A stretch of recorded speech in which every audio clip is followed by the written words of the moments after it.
What do you do if you cannot break a rusty nut or bolt loose? I'll show you a technique that you may not be thinking about.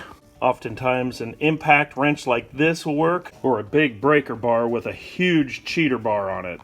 PB Blaster or WD-40 is kind of like a formality. You just have to try it. Now, before you try heat, there's something you could try before that. A lot of people talk about this fingernail polish remover. The idea is that you take this, which is acetone, and maybe something like transmission fluid, and I find there's actually some validity to this solution.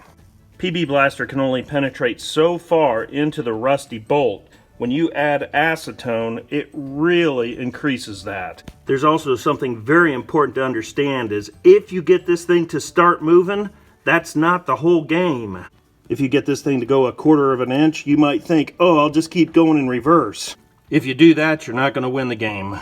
If you get that 1/8 inch or 1/4 inch, you want to take it in reverse and then keep going backwards and forwards until you break that rust loose.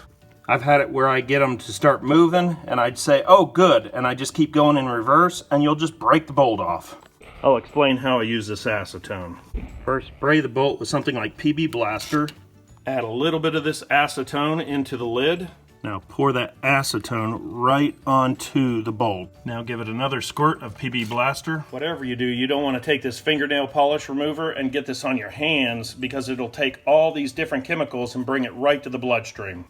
Now we'll put on the breaker bar or the impact wrench and start going to town. Now if I see any movement at all, as soon as I feel pressure, I'll put it in reverse and keep going back and forth. This is important.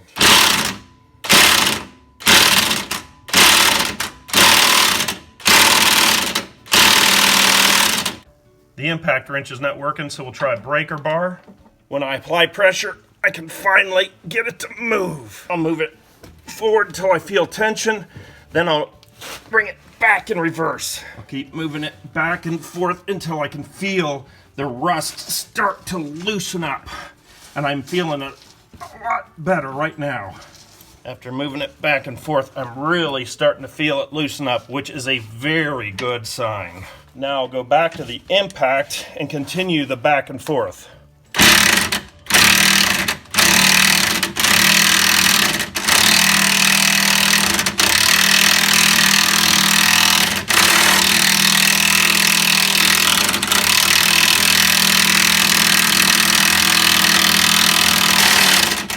I can feel a lot of motion, and this makes it a lot easier to get it back and forth.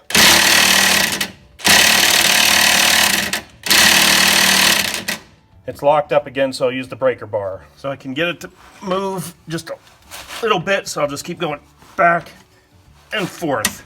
We don't want to break the bolt, so just easy does it back and forth. With about 6 back and forth movements, you can see it's moving a lot better again.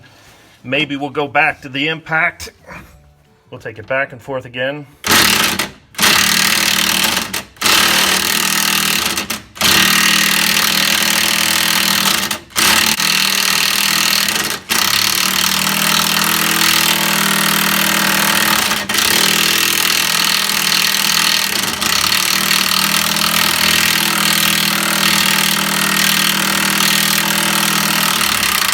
Okay, we're really close now. See if I can get it all the way down.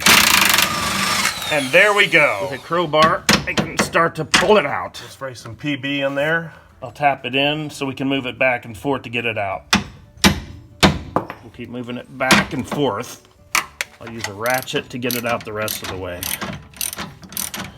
Okay. I'm starting to see the threads here, so we're on our way out. So there's the bolt, and 10 minutes ago you would have thought that was never going to come out.